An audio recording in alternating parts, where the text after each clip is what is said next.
community has changed in 90 years. While we've grown and our community has become more complex, it's easy to get nostalgic for the good old days. But folks had their own set of challenges way back then.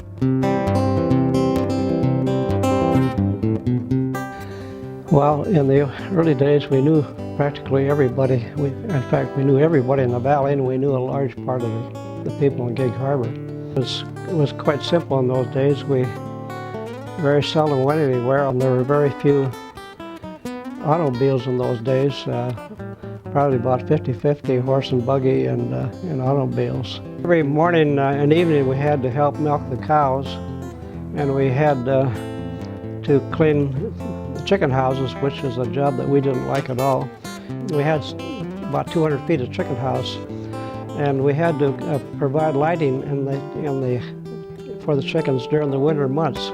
If we didn't do that, the chickens would go into the molt, and they would we'd lose about 30-40% of their egg production. So we had a bunch of lanterns that we had to light up early in the morning before daylight, and then in the evening before it got dark. We didn't have any refrigeration at all, so we either canned it or salted it or pickled it. So it was a pretty quiet time, and we had an enjoyable life, but we didn't realize how it would change in the years to come.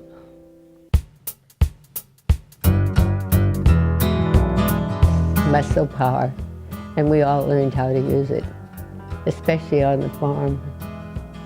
I can remember my mother on wash day.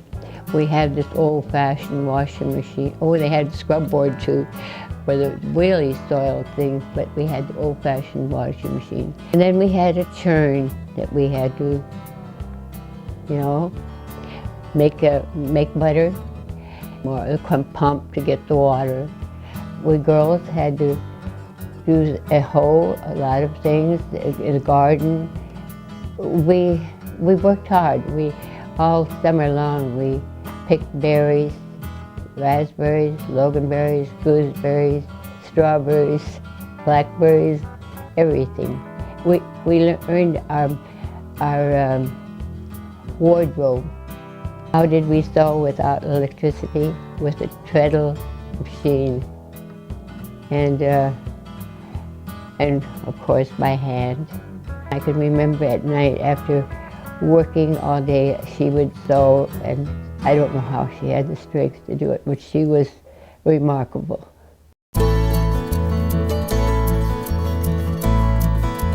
We came here, my family came here in 1919, and I was about 4.5 years old at the time. My dad had come out here prior to my mother, and then she came out on the train with her 3 children.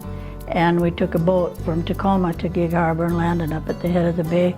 It was nothing but woods and gravel roads.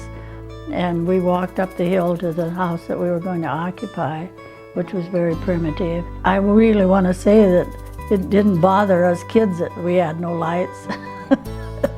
This was the type of light that we had.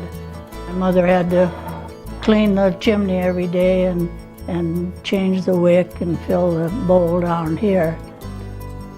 That lamp every evening would go in the middle of our big dining room table, and we would all sit around it and play games or study or argue. We're pretty good at that because we were Irish. So in 1925, a group of forward-thinking leaders banded together to bring electricity to the Gig Harbor and Key Peninsulas. Their pioneering spirit mirrored many communities across the nation who sought to bring power to the country. They chose a cooperative form of organization so everybody could have a stake in the venture. Yes, in 1925. Well, at least that Margaret tells me that. She was in the 8th grade when the lights came on. I remember that day was very important to us. It was really a highlight in our life when we saw the lights in the houses and the lights in the chicken houses. We came home late that one day from school. My parents, there was a $100 fee, and that fee was pretty hard to raise because they had to wire and put in fixtures and everything, but some of the fixtures, all of the fixtures in all of the bedrooms was just a wire hanging down with a globe on the end of it, which was all right with us because we had light. But they hadn't paid their fee, and so we didn't know whether we were going to get lights when the rest of Gig Harbor did or not. But for some reason or other, the light company got kind-hearted or Christmas spirited, and everybody got their lights turned on.